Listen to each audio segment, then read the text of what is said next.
Well, hello, everybody, and good evening. Thank you so much for joining us today. My name is Lotte. I'm the director of the Boonton Homes Public Library.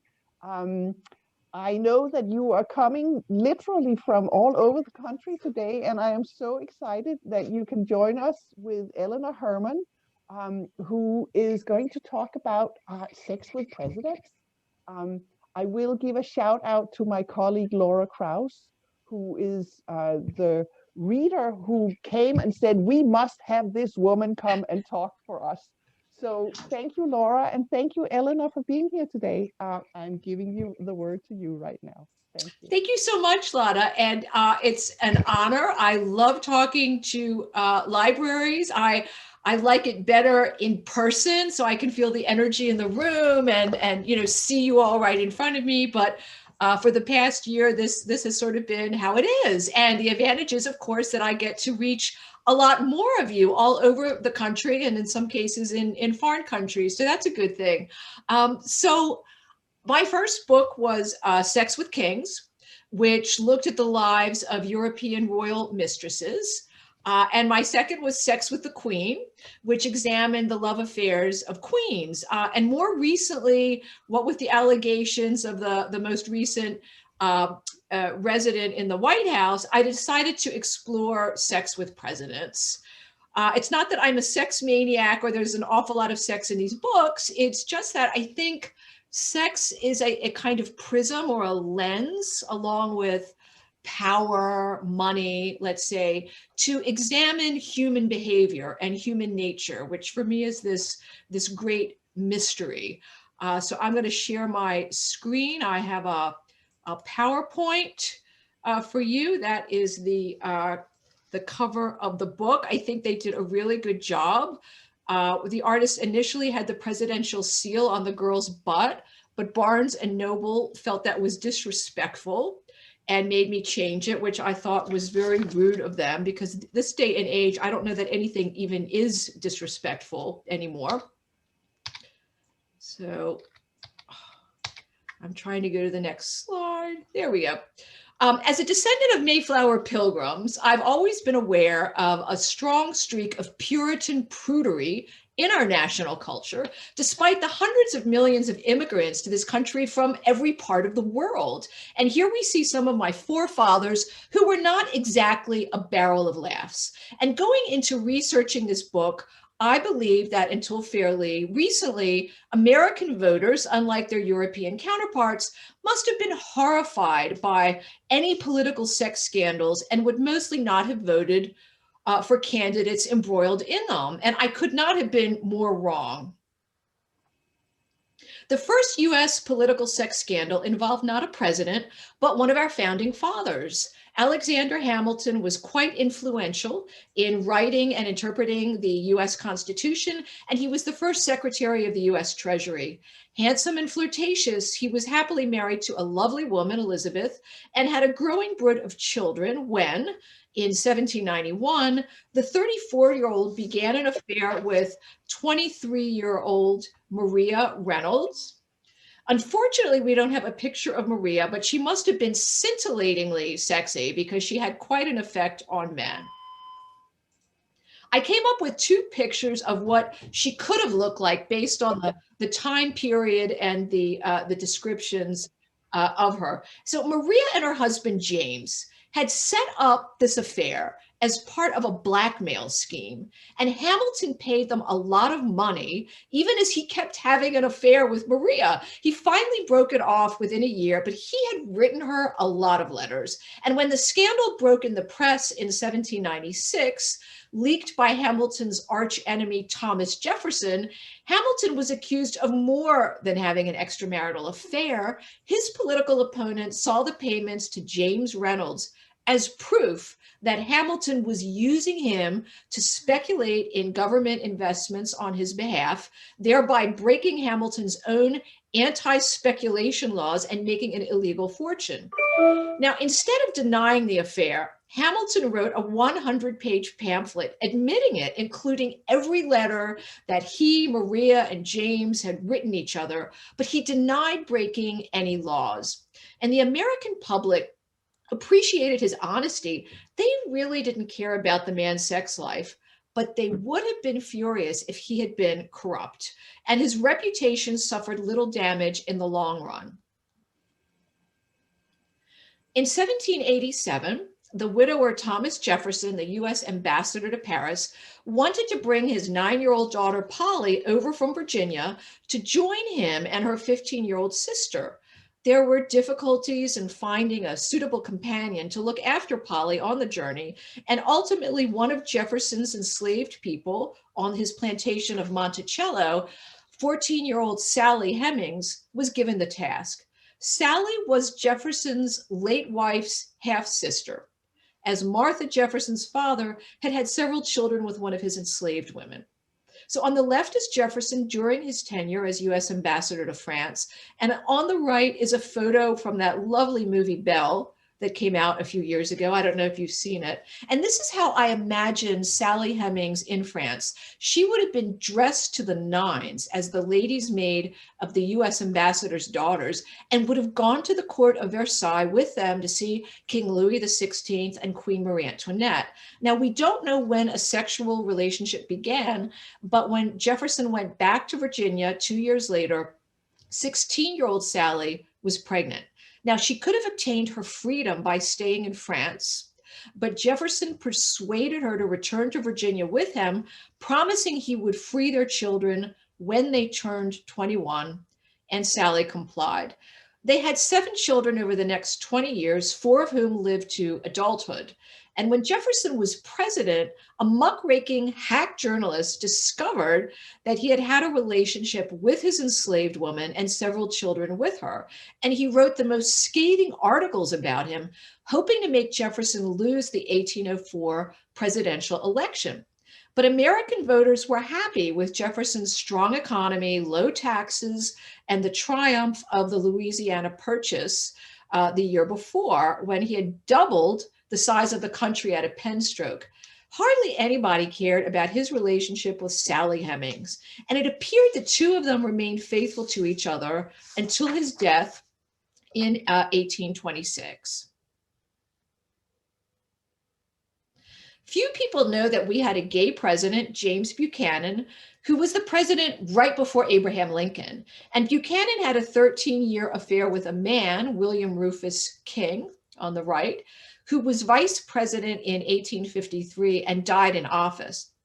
Neither of them ever married, which was quite unusual in political circles. Indeed, James Buchanan is the only US president who never married. In Washington, they were known as Mr. and Mrs. Buchanan, or Miss Nancy and Aunt Fancy, terms at the time used to denote gay men.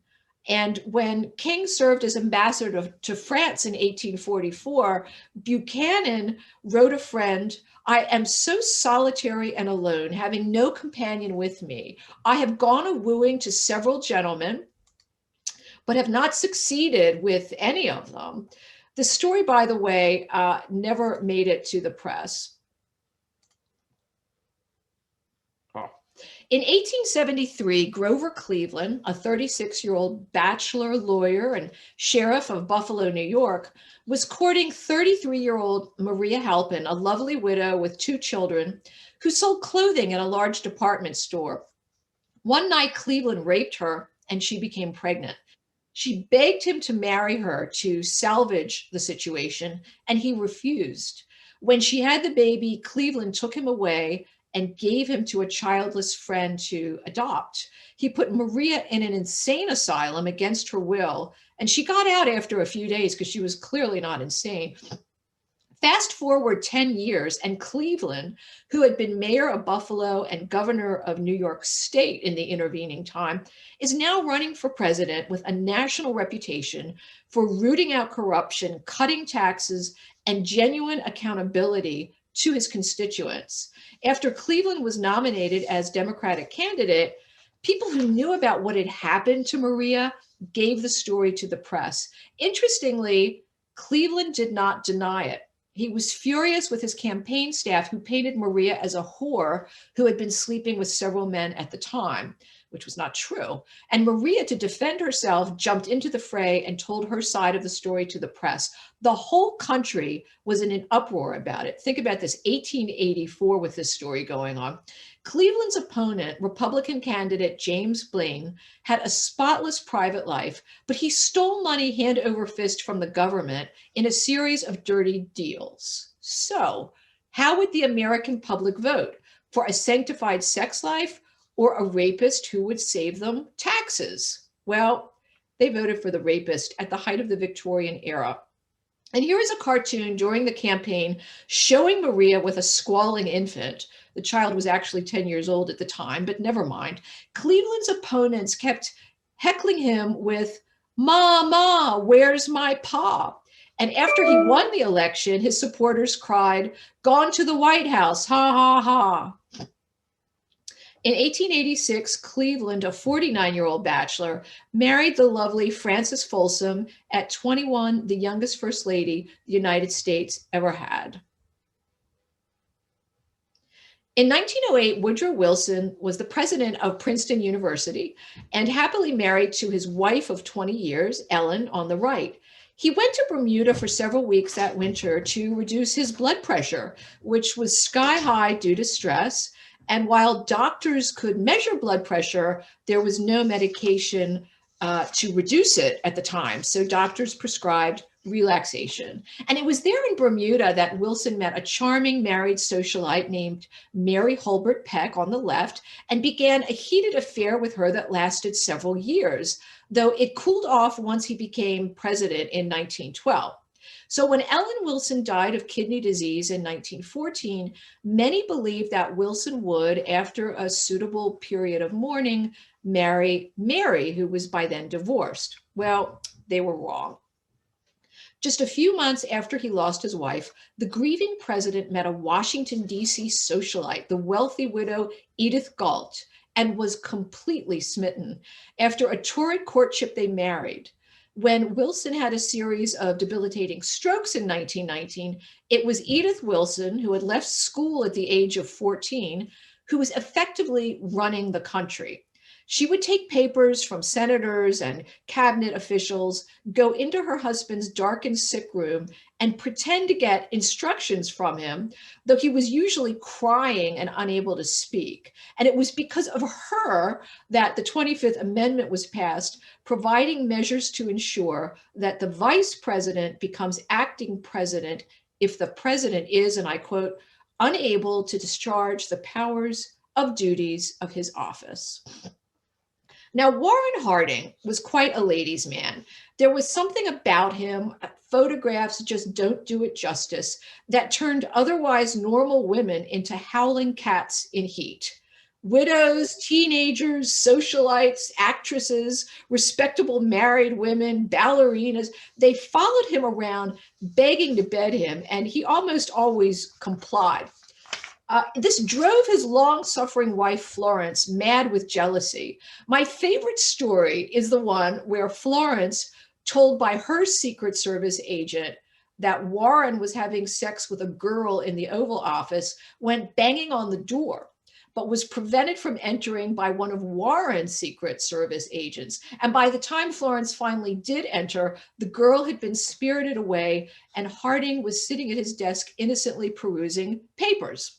So he was unwise enough to write his lovers 50-page pornographic letters, many of them sold back to the Republican National Committee when he became the Republican presidential nominee in 1920. So Harding, who was a kind-hearted, financially honest soul, felt that he needed to repay these donors after he won the election. So he gave them cabinet positions. Unfortunately, they robbed the country blind.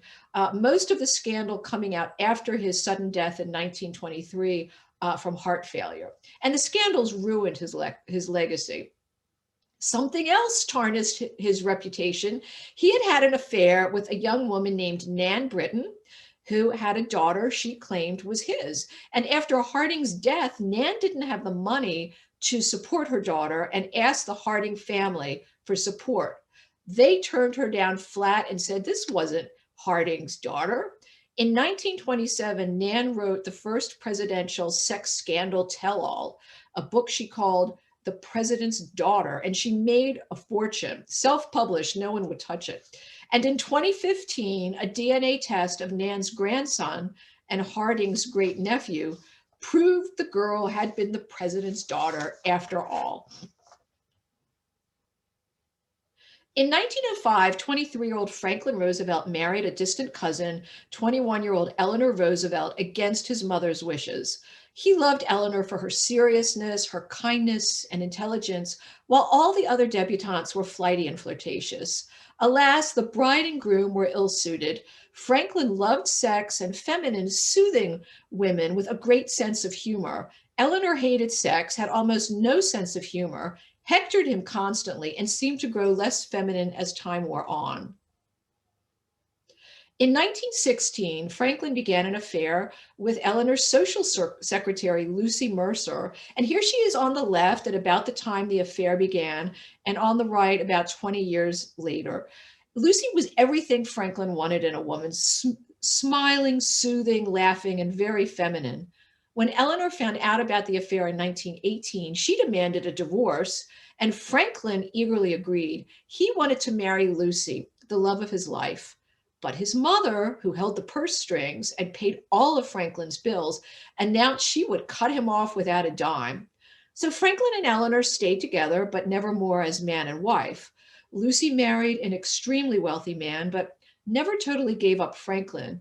Behind Eleanor's back, the two continued to see each other and never fell out of love. In fact, Lucy was with Franklin in April 1945 when he had his fatal stroke. But Franklin had another long-term mistress, Missy LeHand, his secretary of 20 years. Efficient, charming, and feminine, she lived in the White House and was seen wafting in and out of his bedroom at all hours to take dictation, she said, though servants reported seeing her in her nightgown with no steno pad in hand. Eleanor, too, was not without consolation. Just as she became First Lady in 1933, she began an affair with a journalist named Lorena Hickok, known as Hick, a star reporter for the Associated Press. The affair ended after a couple of years. Eleanor became an international star working for civil rights, women's rights, and helping the underprivileged, and didn't have time for Hick anymore. Though Eleanor took care of her, Hick suffered from diabetes and eventually went blind until her dying day. In 1942, General Dwight Eisenhower was working in London on an invasion of Nazi-occupied territory. And in England, all of the street signs had been taken down so that if the Germans landed, they'd be totally confused as to where to go. So the top American military brass had to use local drivers who knew every street in London and for miles around by heart. And Eisenhower was assigned a beautiful, vibrant 33-year-old driver named Kay Summersby. While waiting to drive him around, she started helping in his office, and she soon became his top aide. They spent 16 hours a day together, 7 days a week, working and relaxing with his handful of other top aides. And when her fiancé stepped on a landmine in North Africa, Eisenhower and Kay realized they had been in love a long time. He talked about leaving his wife, Mamie, shown here, and marrying Kay, and about having a child with her. But on the two occasions they tried to have sex, according to Kay, he couldn't do it. Soon after the second time, after the war had been won, he was sent back to Washington and called his entire staff to join him at the Pentagon, except for Kay, and it broke her heart.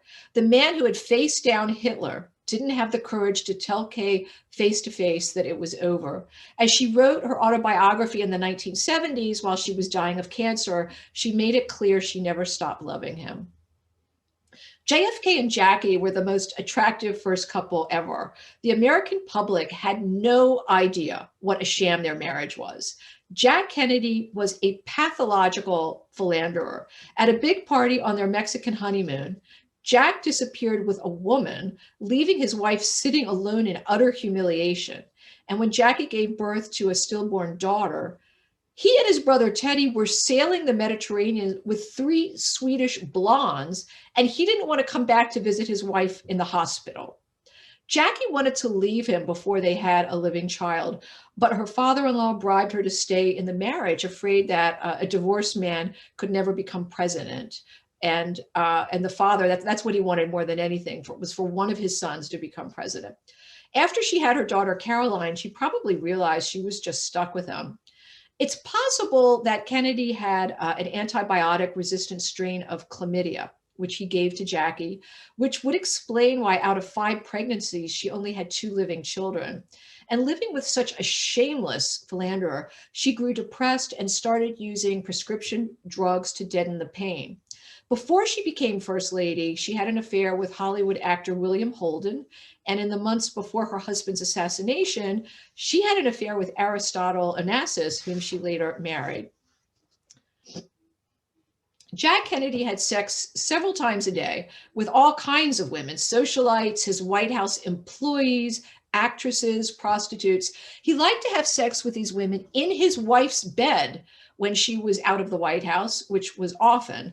You know, the president and first lady have their separate suites, and they can sleep separately or together, whatever they want. But I don't know why Jack brought these women into his wife's bed, unless it was just to humiliate her in some way, put her in her place. He made the Secret Service and household staff pick hair and bobby pins off Jackie's sheets instead of changing them. And one night, Jackie found a pair of women's panties under her pillow, dangled them from her finger, and told him to find the owner, as they were not her size. He often had orgies in the White House swimming pool, which is still under the press briefing room you see on television today. So on the right, we have one of the president's lovers, Marilyn Monroe, singing "Happy Birthday, Mr. President" at Madison Square Garden in 1962. It was so obvious to everyone who saw them that night that those two were having an affair. They just oozed sex, that Jack dumped her right away, handing her over to his brother Bobby to console, which he did admirably. And on the left is a lesser known story. That's Mimi Beardsley, a 19-year-old intern in the White House press office in 1962, whom Jack invited to see the president's private quarters. And she went up there with stars in her eyes, and he forced her down on Jackie's bed and had sex with her. Now, writing her memoir 50 some years later, Mimi didn't call it rape. She said she was so shocked she couldn't move, and she just sort of let it happen. But she did go home that night in a taxi, sad that she would no longer be a virgin on her wedding day. This is Judith Campbell, who had a multi-year affair with JFK at the same time that she was mistress of Sam Giancana, the Chicago mob boss who took over from Al Capone. And this presented the president with a huge security risk, but he didn't care. According to Judith's memoir, even after FBI Director J. Edgar Hoover told the president the mafia was probably tape recording them and could use this to blackmail the president of the United States, he continued to see her. This is Ellen Romech, an East German call girl who had an affair with JFK. And J. Edgar Hoover investigated her and found she was probably a spy for the Soviet Union. Attorney General Bobby Kennedy was horrified and convinced his brother finally to take national security seriously with these women. And Ellen was sent packing to Germany. Usually, JFK was completely reckless in his disregard of both his personal safety and national security when it came to his sex life. Women would pop up at the White House saying the president was waiting for him, and the Secret Service knew they had to let them up without vetting them because the president was in no mood to wait. Any one of them could have killed him, especially as the staff left food in the kitchen for the president and his girlfriend of the hour to eat. And there were knives lying around. They could have stabbed him. When Kennedy was entertaining a woman in the private White House quarters, he let the staff know not to come up there. And the White House electrician reported that one night when he went up to change a light bulb, he pushed the wrong button in the elevator. And when the doors opened, he saw a nude blonde White House secretary running towards him, breast swinging. So he quick pushed the buttons to close the doors. Lyndon Johnson came from a dirt poor Texas childhood, but had a brilliant mind for politics. In the early 30s, he was a congressman's aide with aspirations of becoming president. If only he could find a rich wife. He met Lady Bird Taylor and swept her off her feet. Still, that didn't stop him from having love affairs. His steamiest relationship was with Alice Glass, the 6 foot tall, red haired mistress of an important newspaper tycoon. There was talk in Washington about whether Lyndon would leave his wife to marry Alice, but the fact is, no matter how badly he at times treated Lady Bird, he idolized her. And after she accepted the fact that he needed to have women on the side, it was actually a very happy marriage. One day, as First Lady, Lady Bird walked into the Oval Office to find her husband having sex with a secretary on the sofa. She excused herself and hurriedly backed out. Lyndon was so furious he had a buzzer system installed, so when Lady Bird came toward the Oval Office, the Secret Service would buzz him and he would have time to pull up his trousers and sit down at his desk perusing papers. So in our first few slides, I discussed the muckraking journalism that attacked Alexander Hamilton, Thomas Jefferson, and Grover Cleveland for their sexual indiscretions. But that kind of media stopped around 1900. Journalism, which had been seen as a rather sordid trade, became a respected profession. The National Press Club was formed with a code of journalistic ethics, and gentlemen didn't write about other gentlemen's love affairs. Though political journalists knew all about Woodrow Wilson's Mrs. Peck, and Warren Harding's hundreds of girlfriends, and Franklin Roosevelt's Lucy Mercer and Missy Lehan, and JFK's affairs with Marilyn Monroe and everyone else, they never reported it. Then a few things happened. The Vietnam War and Lyndon Johnson's lies about it tarnished the reputation of the presidency. Teddy Kennedy's drunken careening off a bridge in Chappaquiddick, killing a young woman, made a lot of reporters feel guilty, as they had known for years he was a drunken mess and an accident waiting to happen, and no one had ever reported a word about it. Most importantly, Watergate happened, and suddenly presidents were not to be protected by journalists, they were to be investigated. And almost immediately after Watergate, all the stories about JFK and his women tumbled out into the press. Everybody wrote a memoir. The first presidential contender to learn the hard way that times had changed was Gary Hart, a popular senator from Colorado, who in 1987 seemed like a sure thing to become the Democratic candidate the following year. In May of that year, reporters at the Miami Herald received an anonymous tip that a blonde would be visiting Hart at his Capitol Hill townhouse one weekend, and they staked out his house. They found him coming and going with Donna Rice, a 27-year-old model, who apparently spent that Friday night with him. Hart was outraged that anyone would intrude into his personal life and denied having an affair with Rice, but it seemed pretty clear he was lying, and lying in an obnoxious, pontificating, holier-than-thou way. Polls showed 2/3 of Americans didn't care about his love life, but they didn't like being lied to. Hart dropped out of the race in disgrace. If he had asked forgiveness with tears in his eyes, he probably could have stayed in. The next presidential candidate with a scandalous personal life was Bill Clinton. He had, in fact, been planning on entering the 1988 race until he saw what happened to Gary Hart, and then he quickly changed his mind. By 1991, when he did toss his hat in the ring, he had his story straight. He would tell the press his marriage had had problems, but that was all in the past. When, however, early in 1992, a nightclub singer named Jennifer Flowers came forward alleging a 12-year affair with Clinton in Arkansas, Bill denied it. And during the campaign, Hillary Clinton hired a private eye and other staff to dig into the past lives of any woman who might make a similar allegation and scare them into staying quiet or ruining their reputations if they did not. Voters, however, didn't seem to care about the likes of Jennifer Flowers. What did land Bill in a tub of very hot water was his affair with a 22-year-old White House intern, Monica Lewinsky. And once again, it was his lies that got him in trouble, not the sex. During an investigation, Clinton lied to special prosecutors about it, perjuring himself, whereas Monica had DNA proof on a little blue dress in the freezer. And it was this that got Clinton impeached, though he was not removed from office. And oddly, the final week of his impeachment, Clinton's ratings were the highest ever, 73%.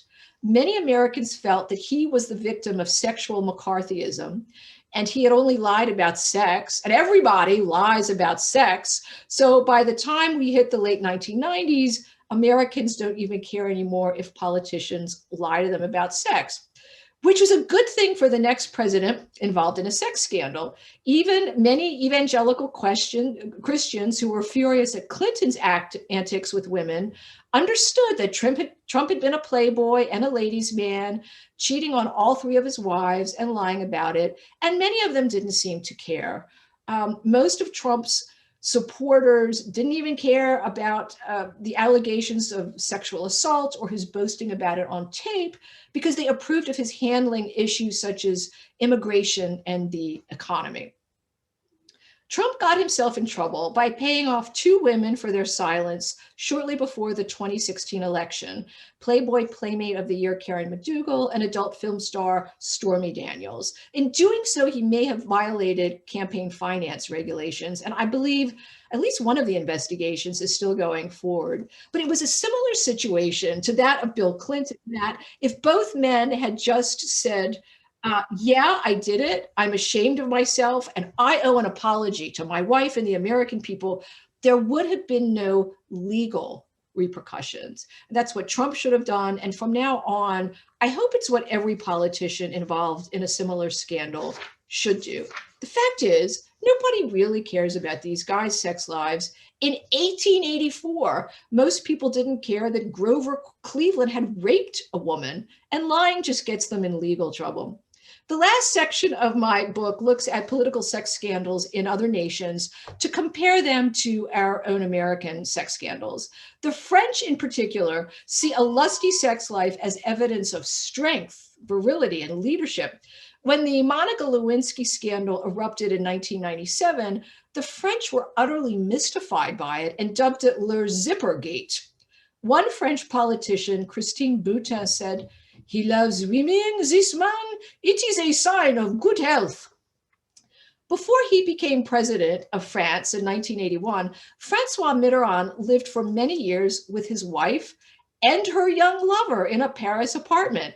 It shocks American sensibilities to imagine the three of them dipping croissants into their café au lait at the breakfast table. We cannot picture, for instance, Bill and Hillary Clinton inviting Monica Lewinsky to live with them and the three buttering their toast together, or Stormy Daniels passing a bowl of scrambled eggs to Melania Trump. Francois, for his part, probably had thousands of lovers, though his skills in bed were evidently not that great. His mistresses called him Monsieur 5 Minutes, shower included. There was one woman, however, whom he loved most of all and with whom he shared decades of family life, Anne Pinjot, pictured here with their daughter Mazarine at Mitterrand's funeral in 1996. When the French magazine Paris Match revealed the affair and the daughter in 1994, the French people were furious at the magazine for invading the family's privacy. But I will leave you with my favorite French sex scandal of all.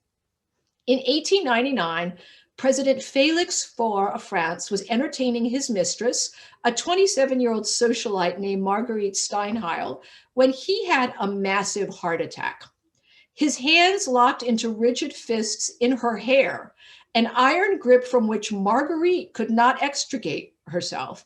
She called for the guards, who broke down the door, and, summing up the situation, they grabbed a pair of scissors to cut the hair off the top of her head to free her.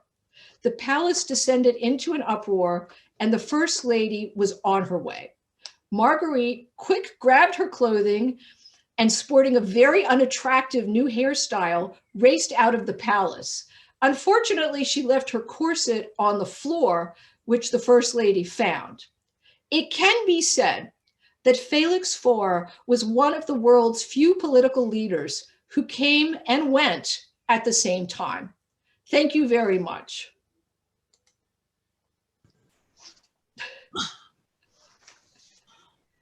Bravo! This was so much fun.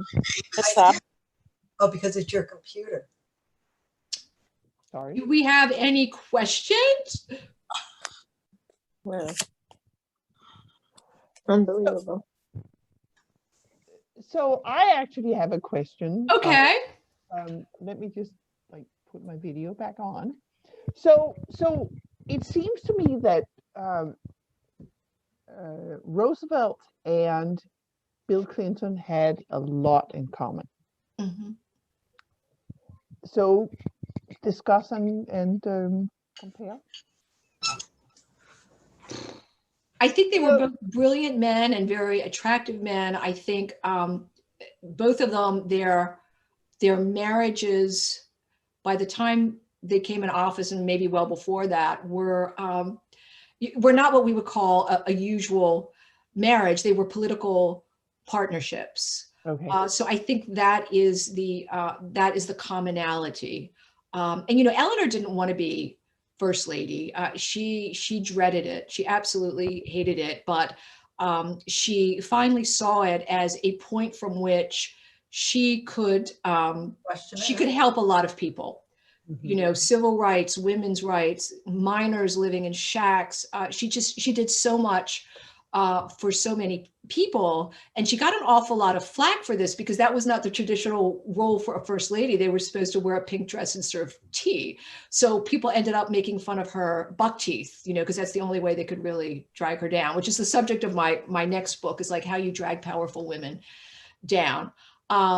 So that's actually very interesting because people also drove Hillary Clinton down because they felt that she was being too powerful in the White House. Right. And there are discussions we can have about policy, right?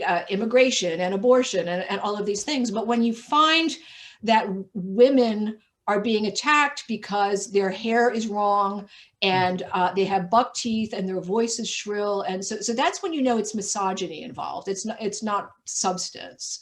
So anyway, that's the subject of the book I'm finishing up now. It's called Off with Her Head: 3,000 Years of Demonizing Women in Politics.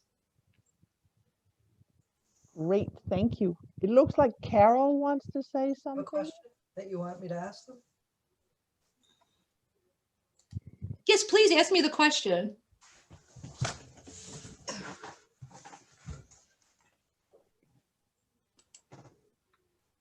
Okay.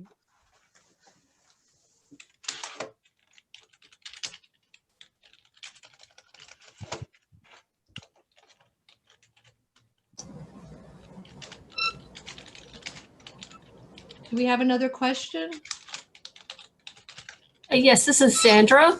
Hi, Sandra. Hi, thank you for that. That was quite entertaining. Some of the information I knew, but I'm wondering how you how you did your research on such private matters or public matters, private and public matters. Okay, so the first guys I mentioned, they were all in the press 200 years ago. Thomas Jefferson and Sally Hemings, that story was out there, and Hamilton wrote that 100-page book saying, yes, I did it. And then the Grover Cleveland rape thing was in all the newspapers in the country. And then historians since then have written about this. So that was all public. And then more recently, books have come out, certainly after Watergate. Everybody, I think, who had something to say about Kennedy wrote it. The woman, Kay Summersby, who had an affair with Eisenhower, or tried to, she wrote her story in 1975 when she was dying of cancer. In 1927, Warren Harding's mistress, who had his baby, she self-published that book. I have a copy. So there's an awful lot out there. And then this day and age, what with the internet, I mean, you could just find so much online. Historians or professors write scholarly papers on this or that, and I'm wired into all of these different scholarly websites. So there's just a ton of information out there. And often one book leads to the next. Like I find a fact written in a book about Kennedy, something about Warren Harding that I didn't know, or I look in the bibliography and I'm like, ooh, these are some interesting books. I think I'll get them.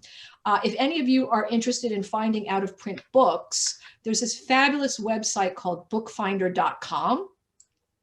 And you can just put in the name of the author or the title, and they'll bring up dozens of these books that are for sale at little bookshops around the country or around the world. And you could get them for $4 or $5 in some cases. So I've got, I read about 100 books, I guess, for each book I write to fully understand what I'm doing. Because I really knew, like I was a European history expert, right? All my books had been European. And I knew so little about American history. When I look back now at my ignorance, I'm rather ashamed, but I think I have fixed that. What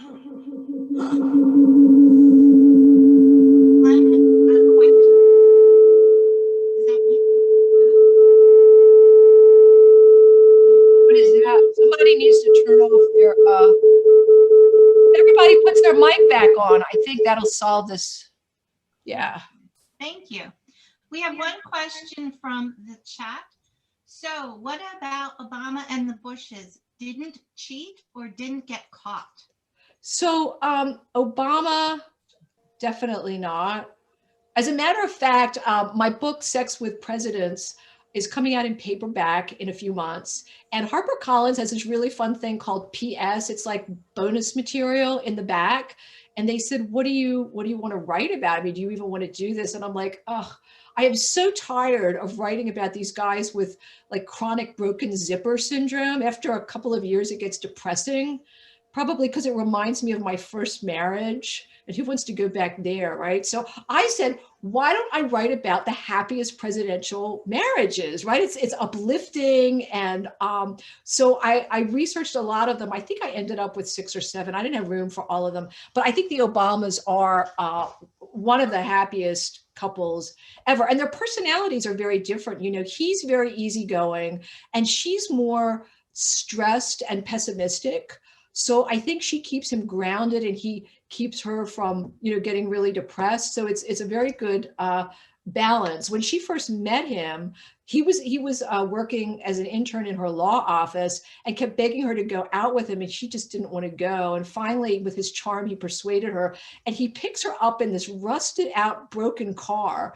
And he's wearing like this really awful outfit. And she just thought, this brother is never going to earn a dime. She said, this guy's never going to amount to anything. And she had a childhood where they struggled financially, right? And she didn't want a guy like that in her life. But she went to some church where he was holding a meeting and he spoke so inspirationally about what he wanted to do to help the African-American community that it totally changed her mind. So definitely not. And as far as the Bushes, the older Bush, he did have an affair with his secretary named Jennifer Jennifer O'Donnell, something like that. And she wasn't like a sexy siren. She just looked like a matrony, plump woman with one of those 1960s lacquered French twists. But he was wild about her. She was his work wife, and it really depressed Barbara. But I think that was probably the only affair he had had. And I mentioned that in the book. I just don't have room in my slide presentation for everything I mentioned. We'd be here for 8 hours.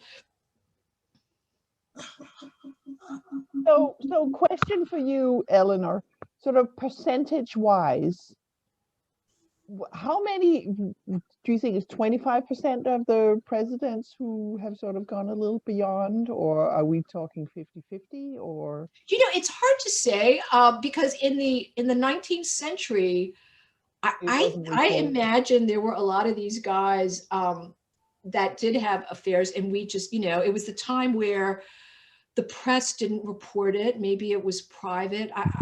The reason I say so is because a lot of them have something called hubris syndrome, which is fascinating. I advise all of you to look it up.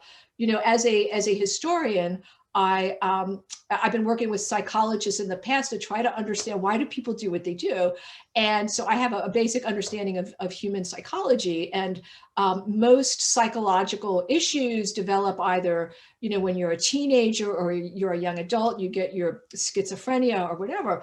Hubris syndrome, I believe it's the only one that people get when they suddenly are given immense power.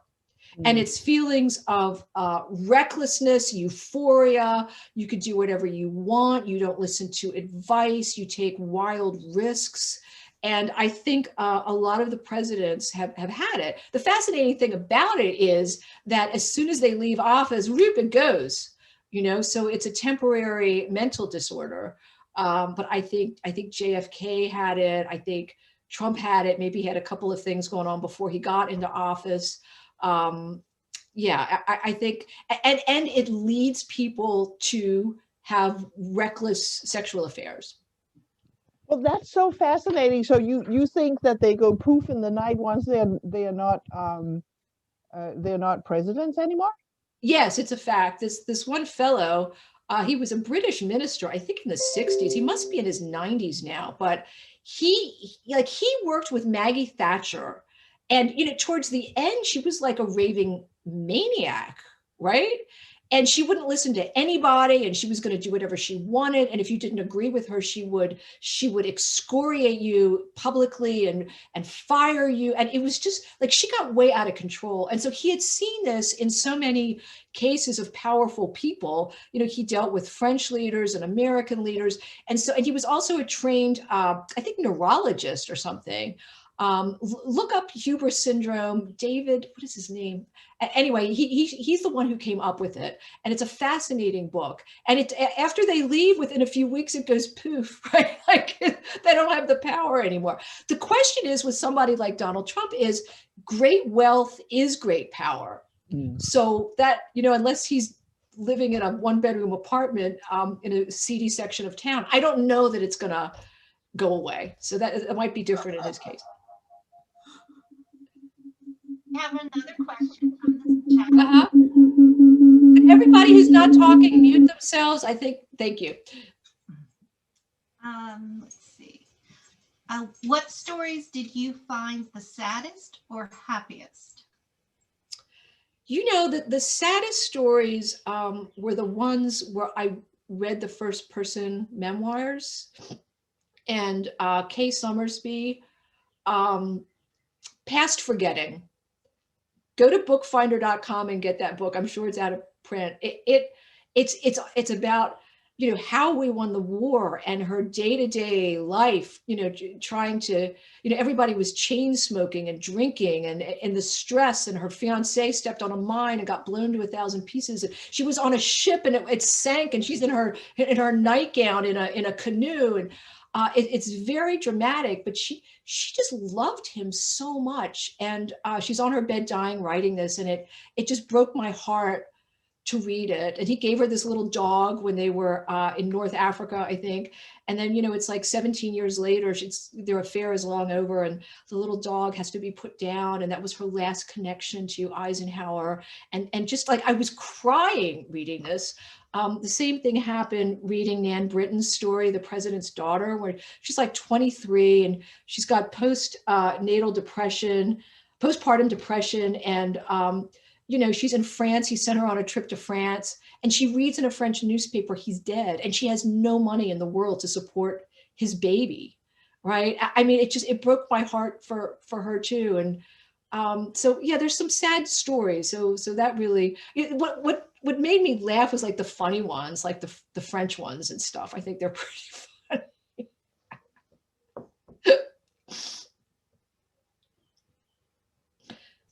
Now, I have a question. Okay. When you looked back and you were adding the happy marriages, what about John and Abigail Adams? Because there's so much about the letters that they wrote. Were they as happy as they seemed on paper? Oh, yes. They loved each other so very much. They're one of my few that made, there are a lot of happy marriages. Like, for instance, George and Laura Bush were very happy. But, in looking at all these stories, and I had a word limit, I was looking for letters or anecdotes that were the most moving, and so they didn't make the cut. The Reagans do you know that Nancy Reagan would never have been First Lady if it hadn't been for Senator Joe McCarthy and his blacklist? Do you know why? So her name was Nancy Davis. She was a Hollywood actress. And there was another Nancy Davis who was on the blacklist, like she was a communist, or maybe not. But anyway, she was on the blacklist. And so this Nancy Davis needed to get off the blacklist. They weren't letting her have any parts. So she decides she's going to go meet Ronald Reagan, who is the president of the Screen Actors Guild, to see if they could get her off that list. And they hit it off, and they ended up getting married.